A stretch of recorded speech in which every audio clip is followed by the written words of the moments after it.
Welcome to the Wide for the Win podcast. Reach readers around the world. Diversify your income. Get your global sales soaring. And break free of any single retailer's stranglehold on your author business. We're here to help you optimize your long-term goals for writing and publishing success. So let's get started.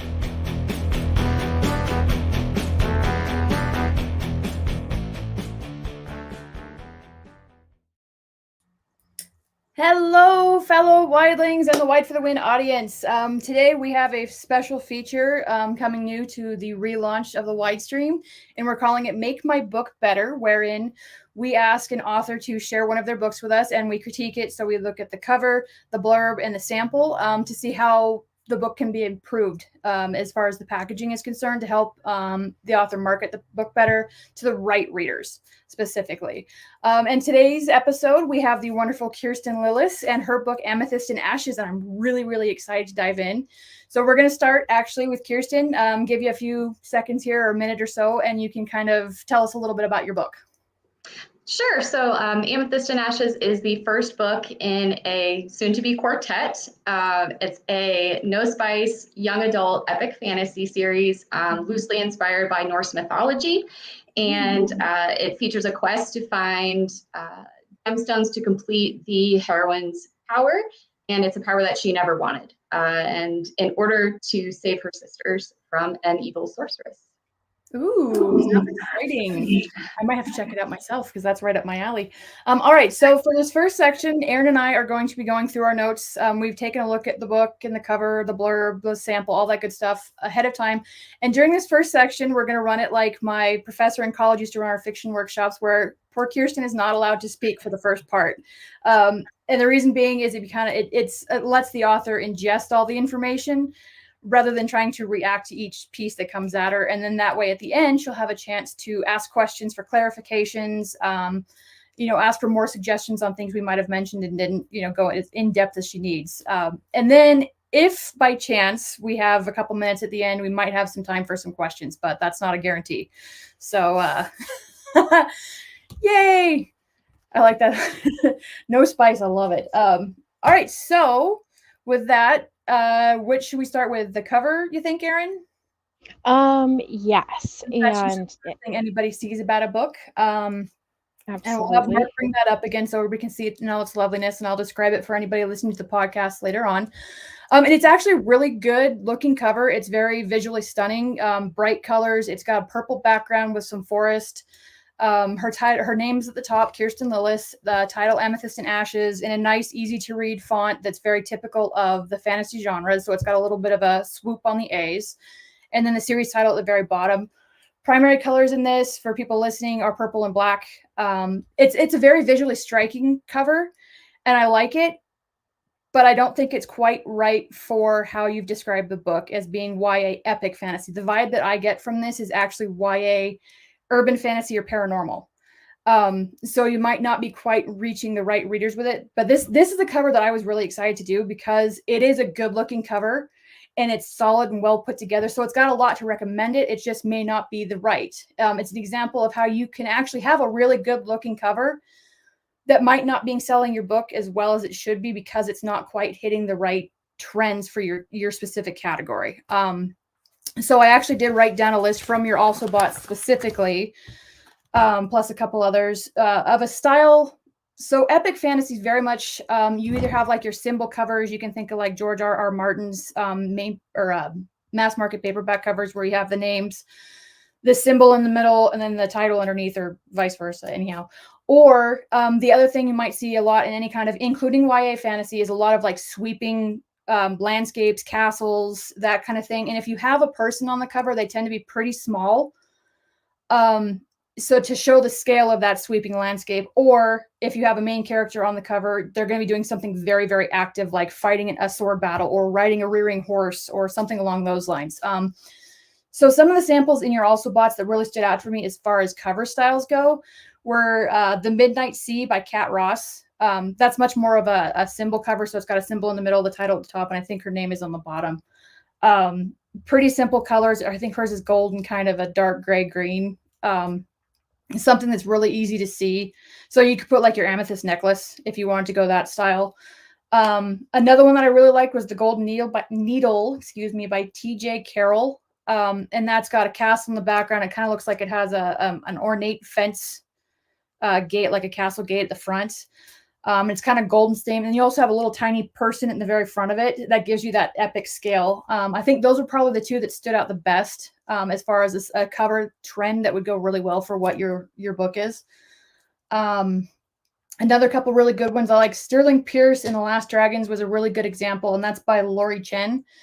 Tchen was a good example of how you have that really active main character focus. Very little background, but it gives you that action. And I especially think we need to pull out more of the action, because if you look at your reviews, they're like, this book is nonstop action, page turning from the very get-go. And I think that's another place where your cover at the moment isn't really, it's not giving that action vibe. And then if you want to look at a cover style that would probably work pretty well from a traditional publisher, the Shadow and Bone series by Leigh Bardugo. Hey, cool. Mark brought up Midnight Sea. So yeah, it looks like it's a griffin in gold. Okay, so it's gray blue. It's got a couple like stylistic ornaments. Pretty simple cover, but it pulls in that epic fantasy feel. So Erin, did you have any comments? I think that's the end of my notes on the cover. I mean, it is a solid cover, like I said. I just don't think it's quite hitting. It's hitting more of that YA urban fantasy paranormal rather than the epic. Yeah, I legit thought that it was YA paranormal. Like I just didn't even consider the fact that it was epic. I did not cross my mind. So that was that's good to know. So I actually have a couple of thoughts. For the most part, the blurbs are strong. I do think that you have some inconsistencies in terms of when you pull up the series as a whole. You have at the bottom of book 2, you have Sapphire by the Sea is book number 2 of the Sesner series. It is a clean YA epic fantasy without adult language, violence, or romantic situations. So that is something that I typically do with my books is, Arrested by Love is a blah, blah, blah, blah, and I sort of have this like descriptive paragraph at the end. You don't have that for book 1 or book 3. And so it was like, just sort of struck you as something to do, but maybe not consistently being done. I would also say, the lack of subtitles means that you are not using that real estate to tell your readers about your books. So right now, all you have is the title of the book, and then you have the name of the series, which Sesna Seer probably means a lot in this series, but it doesn't necessarily mean anything to me because I haven't read the series. So a lot of people will ask, what kind of words should I be using in my subtitle? What if my subtitle isn't on my cover? You don't have to put your subtitle on your cover if you don't want to. I don't have the subtitle on any of my covers, but I have a subtitle for all of my books. You want to make your subtitle short, concise, and useful keywords. I would be definitely epic fantasy, definitely YA, definitely young adult, yes, all those kinds of things. But you want it to be short, concise, and useful keywords. This is not a time to whip out the thesaurus and just, use every word in it. So, I will typically have because I write tropey romance, I will have the trope, so enemies to lovers or forced proximity or whatever, and then I'll have the genre, which is Western romance. That's it. That's my entire subtitle. So that will not only help it's a reassurance to the reader that they found what they're looking for, right? They're going, oh good, I wanted a YA, clean YA epic fantasy, found exactly what I'm looking for, go me, I can now buy this book, right? So it's like a check mark in their gut of like, this feels comfortable, this feels right. it also serves as another way for the storefronts to know what your book is about, because you're telling the storefront, these are useful keywords that have to do with this book. As long as your subtitle isn't out of control in terms of like how long it is, like I said, short, concise, useful keywords. For the most part, you're not going to get any pushback about it not being on your cover. It's when you have a subtitle that is 10 miles long and includes all the words that storefronts start to get grumpy, because it looks like crap and nobody wants their. Yes, exactly. And they don't want to show a book that is keyword stuffed. It doesn't look good.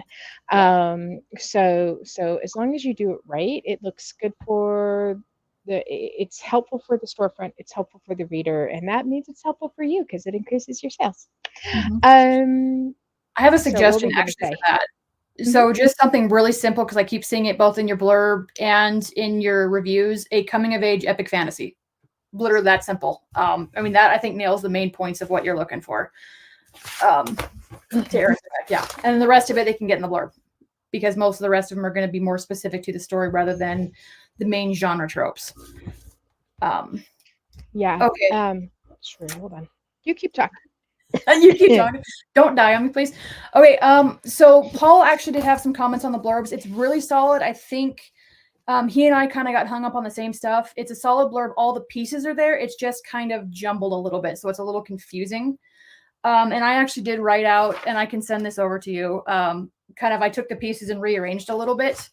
So instead of starting out with her dreaming of getting out of her town, I would actually start out with her visions. So for 8 years, Tallulah Bridgestone has been plagued by cloudy visions. And for 8 years, she's been content to ignore them. She'd rather daydream and plot her escape from her town's suffocating protection spell, until soldiers from a neighboring kingdom break through the magic and kidnap her younger sisters, soldiers looking for her. And the reason being is because I think that gives a little bit more of her background, and it sets up your conflict immediately. Because it sounds like a lot of her conflict is actually her fighting her powers. And not wanting to develop them because, whatever reasons. I mean, obviously right now I already have a question like, okay, well, why doesn't she want to learn how to do this stuff? So that immediately intrigues me. So that was great. So continuing on from there. So I do a third paragraph down here. Tallulah must learn to use her powers to save her sisters, but first she'll have to conquer her reservations about her own abilities. And to do that, she has to find the amethyst missing from her heirloom necklace. That stone will help her clarify and control her visions if she can survive the quest to find it.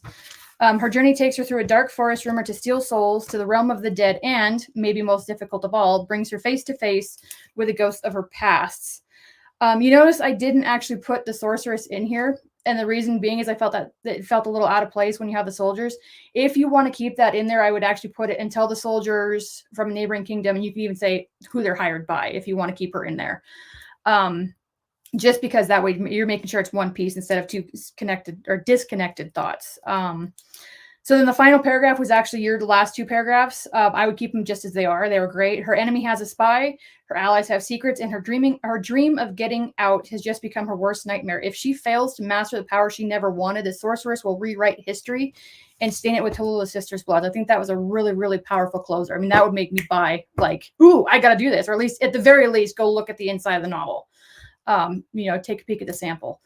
So, I didn't take the sorceress out of that part. And like I said, this I put together fairly quickly, but you could mention her in that paragraph, mention the soldiers were hired by her or her henchmen or whatever. And it's just literally all I did was take all the pieces that you have and kind of rearrange them to really draw out more of your conflict, and connect those thoughts, if that makes sense. So, all right. Erin, you had a thought. I remember when we looked at this a couple weeks ago at the inside.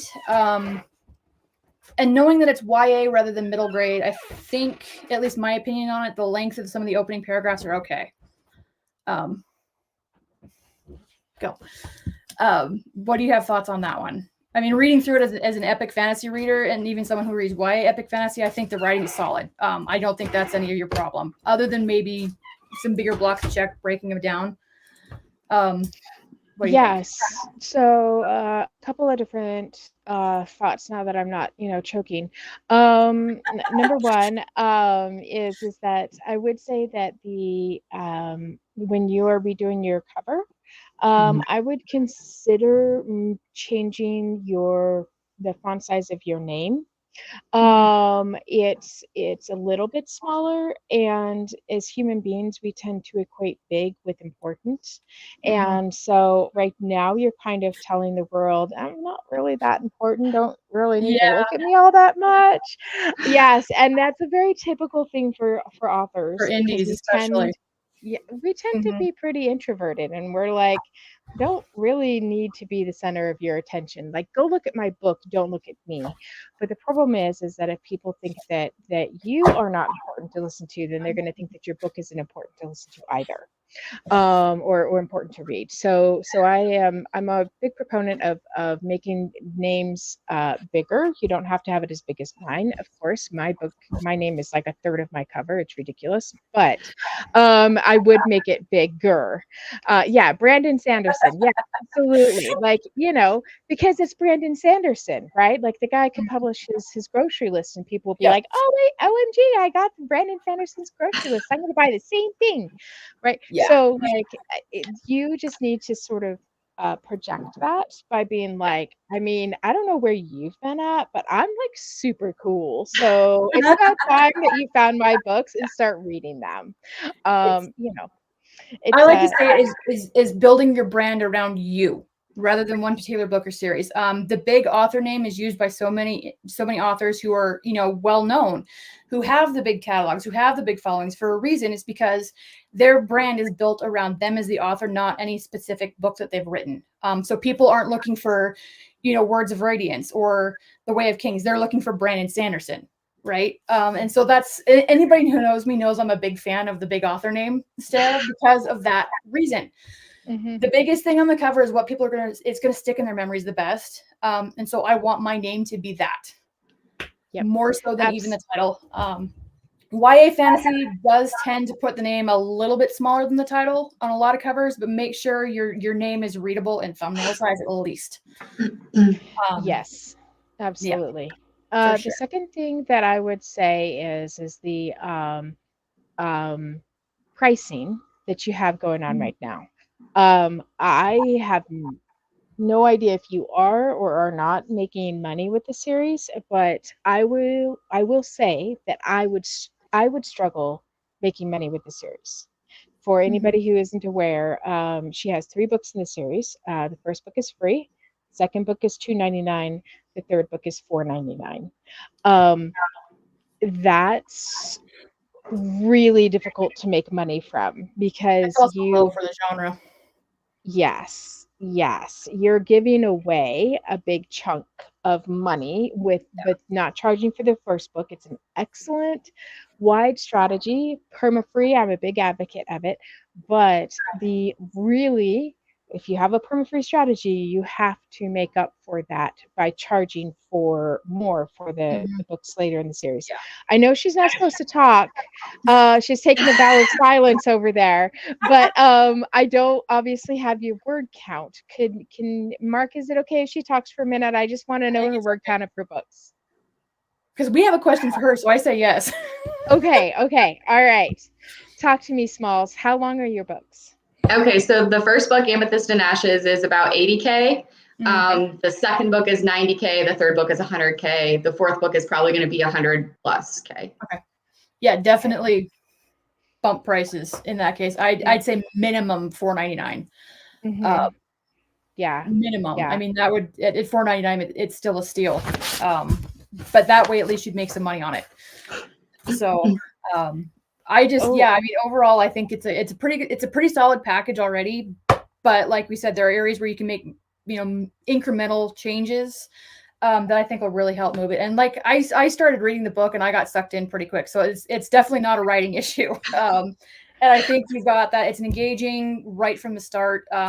Like I said, really, as far as the sample, maybe break up a couple of those first big paragraphs. But if it's YA, that's not even as big. If we were thinking if it were middle grade, then definitely break it up. But for YA, you're probably okay. But yeah, I think it's just a case of improving on a solid foundation already. I don't know, because I'm looking at this and there is this paragraph that starts with the smell of freshly cut melon welcomed her to the hidden market, and ends with the kings need not know their people cooperated. And that sucker is like Yeah, I mean, that is a big paragraph. It is. And so, yes, it is YA, not middle grade, but I still would be, Maybe break that one up anyhow. yeah. I wish you had, oh, you have it. So like Shadow and Bones opening, I think is really short. I should grab it off. Hold on a second. Let me grab it off and take a look. People tend to get sucked into stuff and then they will keep going and they'll maybe, make it through thicker, chunkier paragraphs later, but maybe not at the beginning. Yeah, she's got, I mean, hers aren't super, super short, but I mean, I don't know if you guys can see how the paragraphs on this is a Shadow and Bone. Fairly short, but maybe like take your longest paragraphs and see if you can split them up. I think there's not a whole lot of editing that just break up the blocks. That would be about it until they get fully sucked in. Yeah. Exactly. But yeah, it's not, if I was thinking middle grade, it's like, oh yeah, definitely break those suckers up. Because the poor little kids are going, too much text. My daughter was looking at one of mine going, too many words. She said to me and walks away. And I'm like, well, it's a good thing I write adult fantasy then, right? Exactly. Right, Mark, so you showed, right? At this point. I have a couple more things. Okay. Sorry. That's okay. Mark, you flash up on the screen, book 1 for free and book 2 was like $221 or something. What geo location was that? CA? Is that Canada? I bet that's Canada because it's showing up at $2.99 on .com for me. Yeah, it is. Yeah, sorry, I'm in Canada, and even the US site shows me this stupid Canadian price for some reason. So sorry about that. Oh, okay. All right. I just wanted to make sure that you had pretty international prices too. That's all that I was worried about. Okay. So that, and then, so at the bottom of the series page, you have related to this series, and you have a Cessna Seer story, Gems of Fate. Okay, so just kidding about you not talking, because I need to ask you questions. What is this? What is going on here? Is this like a newsletter magnet, or what is that? So it was originally a newsletter magnet. It's just a related short story that's in the world. You can read it at any time. It's basically like the origin of the magic system. It talks about the goddesses and kind of like how the amulet, which is like the main thing that the main character has that she's trying to put her gems back into. It's how that came into being. So it originated as a reader magnet. I've had it for a couple of years now. It was kind of stale. So I thought I'll just kind of throw it up there, see if I can get a few just bonus sales on it. I'm just kind of experimenting with what to do with it. Yeah. So it's related to the series, but it is not part of the main series. I like that cover. Okay. That's kind of a lot of what I'm pointing towards for the covers for the main series.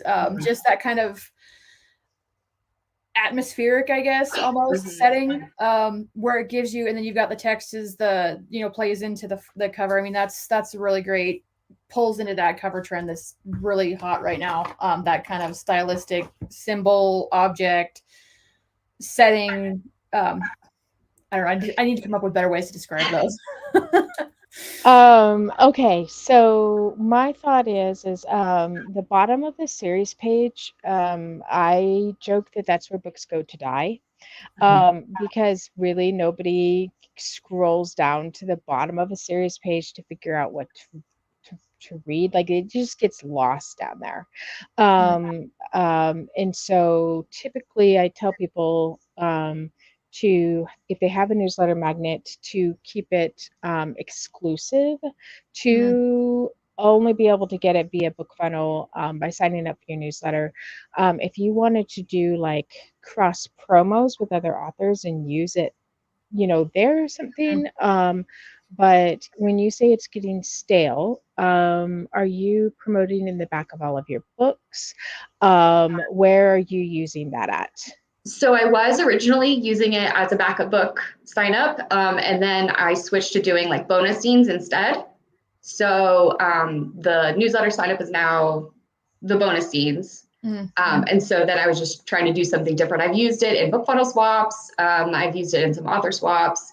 So I kind of just like tried a bunch of different stuff and trying to figure out like what works. What do I do with it? Okay. So I'm open to your suggestions about what to do with it. Yeah, I would say sometimes people only put the newsletter magnet to sign up at the back of the first book and think, okay, you know, this is where everybody's going to sign up. I would put it in the back of every book because it can be read at any point. And I don't know. People don't tend to find a lot of success with in the related book section. But I mean, if you're making buco bucks off your 99-cent price point, then, you know, go for it. But it might also be something of like, when somebody signs up for your newsletter, they get the bonus scenes and then a second email at the beginning of the first email. You can be like, you know, here's these bonus scenes and watch for an email I'm going to send in a week. I've got something that is not unique, where it can only be got there. Exclusive. I've got something exclusively for you, and then next email you won't want to miss it, right? And send it out that way. I feel like use it to boost your engagement and build your reputation for your newsletter sender. Okay, so we've only got 4 minutes left. So Kiersten, do you have any questions for anything we've got over? I'm sure you have plenty. I think the one main question I had, you already answered. So okay. It was really about the Amazon jail or retailer jail with the keyword stuffing and the subtitles. Because I have done that before. I experimented with putting some keywords as a subtitle, and just was kind of curious about that. Correct me if I'm wrong, Erin, but I think I just read on the newer TOS from Amazon, at least, where as long as you have it like on your title page, it doesn't have to be on your cover. Am I remembering that right? Interesting. That might be a question we need to ask the Hive Mind to help us, you know, like read through all there, because Amazon's TOS are so huge. It's so hard to no one reads them. I would ask about that because I swear I saw something that as long as it's in your title page, it doesn't necessarily have to be on your cover. Okay. That's good to know. But even so, I mean, that's something you could stick if you do something really short, like a coming of age epic fantasy. You could stick that in like a little tiny chunk of text that makes it look like it's a blurb from another author. You know how that goes, and at a glance, believe it or not, those little tiny text elements cue it into like, oh, hey, this is a well-known book. This is something I should pay attention to because all the trad authors do it. Right. So readers have been trained to look at that and go, oh, even if they don't read it and they say they don't care about it, it's that visual cue. Sure.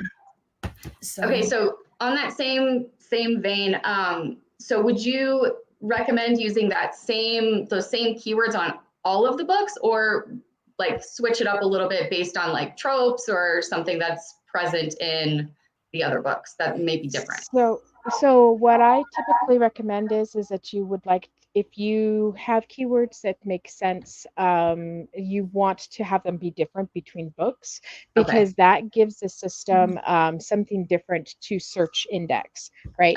So if you use YA in one of the books and you want to use young adult in another one of the books, then depending on what the reader is doing a search for, it will pull up one or the other, and then they can go back to the beginning of the series. So I try to recommend people think about synonyms. So firefighter versus fireman, Western romance versus cowboy, steamy versus sexy, right? So like, depending on what somebody is looking for, hopefully they'll find one of the books in the series and then go back to the beginning and start from there. That makes sense. Versus coming of age. Sure. Portal fantasy versus multiple worlds. You know, I mean, something along those lines. Yeah. Okay. Do you have another thing? I do. I want to talk about the cover because I've been the last few months like really looking at my covers, and I changed them last year and I was too hasty with it, and you said paranormal and I laughed because that was the exact thought I had the other day. I was looking through the charts and I was like, all these paranormals are purple. What was I thinking? Like, this is not a paranormal. There are ghosts, but it's not paranormal. So it's like I've been really like leaning towards the more like object based, which is what I had originally. These are not my original covers. I switched the covers once already, and I think I was more in the right direction the first time because it was like more object and text based. I just didn't know how to brief a cover designer because this was 6 years ago and I hadn't been part of the Wed for the Ring group. So I didn't know what I was doing. So I liked the examples that you gave because those were books that I had been like kind of eyeing as like, this is the direction I think I want to go. So that's really helpful. Like that you also thought that would be appropriate. It's just, I find it hard sometimes because the charts are divided between like the like really like hand painted, illustrated covers with the people, which is I think what I should have done if I went with a person versus like the real person or the object based kind of text based situation. So your vote is like the more. I do more object, it's a little bit easier to work with as far as design goes. And the other thing too that I've actually pulled quite a few in both my romance readers and my fantasy loving friends, and most of my friends read fantasy. A lot of readers actually prefer not to have people on the covers, even in genres like romance where people on the covers is a big deal. And a lot of it is because they don't want to have that image in their head when they're reading, because even if they see that, their image is their imagination is going to conjure something, whatever, from the words, and it doesn't match. And sometimes some people get really upset by that. They're like, it does. The old romance covers where the heroine is discovered as a redhead, but she's a blonde on the cover. Oh my gosh. Like readers went on flame wars with that. So, I would, as far as the covers go, maybe tone the gem tones down, but I would actually, because you use gemstones, I would stick with those colors. Okay. Because they match. If you do something different, it's going to look strange. I would just tone them down so they're a little more muted, not quite so bold. Okay. To get for more of the epic as opposed to the urban fantasy / paranormal. Right. Yeah. I don't want it to get confused, as obviously like Erin thought it was paranormal. So. And so like 100%. Absolutely. If you have magical elements, again, same thing, kind of tone those down so they're not as prevalent. Yeah. Okay. So, all right, we are up to, and Kiersten writes a novel, says, I'm a symbol cover kind of gal. I'm like, that's the main trend right now in a lot of genres, is that more symbol cover. Yeah. But we are at 32 minutes now, so we need to start wrapping up. Do you have any last questions? Or I do have one last question. Okay, so book 4, I'm writing it now. I'm like tentatively like, life events and all that stuff, but I'm aiming to publish it next year. Okay. So do I do the cover swap like when that book comes out? Do I release it with the same covers that I currently have? Because like completionists and all that stuff, but I haven't sold enough to think that there's going to be that many people who are upset by having another new cover. I guess what would you do in that situation? I would go with use the new book launch to rebrand the whole thing, and that way the final book is with a new branding, and that way you're not have to do another cover on top of it. Right. And like you say, if you haven't sold enough covers for people to get upset about it, then it's a great time to do that. Before you sell enough books to exactly. Sorry, completionists. I'm sorry. Yeah. But yeah. Okay. I do it with that. Obviously, focus on getting the book written first. Yes, obviously. And that doesn't note as much to me as anybody else, because I've got a bazillion covers for books and no books with them. Yeah. Long pre-orders for the win, though. So as soon as you feel comfortable putting up the pre-order, you should.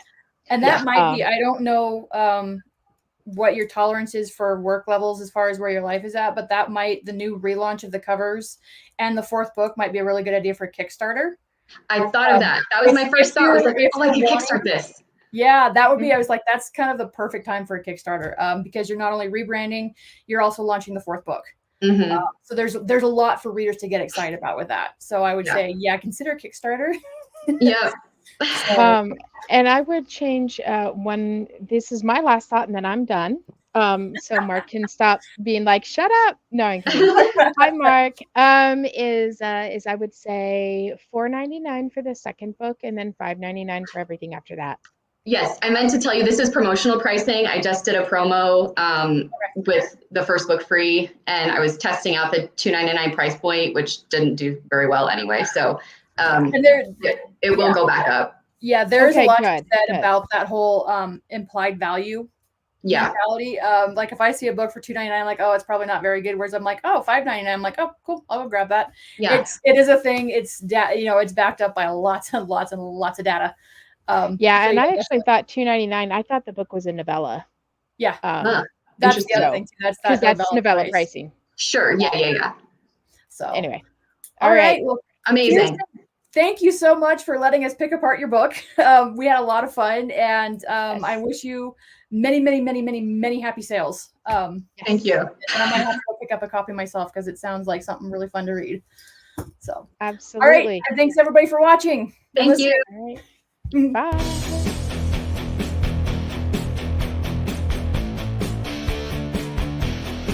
Thanks for listening to the Wide for the Win podcast. The music for this podcast, Sax and Rock and Roll, was composed and recorded by Kevin MacLeod and was licensed for use in this recording. Stay in touch with fellow Wide authors at wideforthewin.com and check out the regular live Wide streams over at youtube.com/wideforthewin.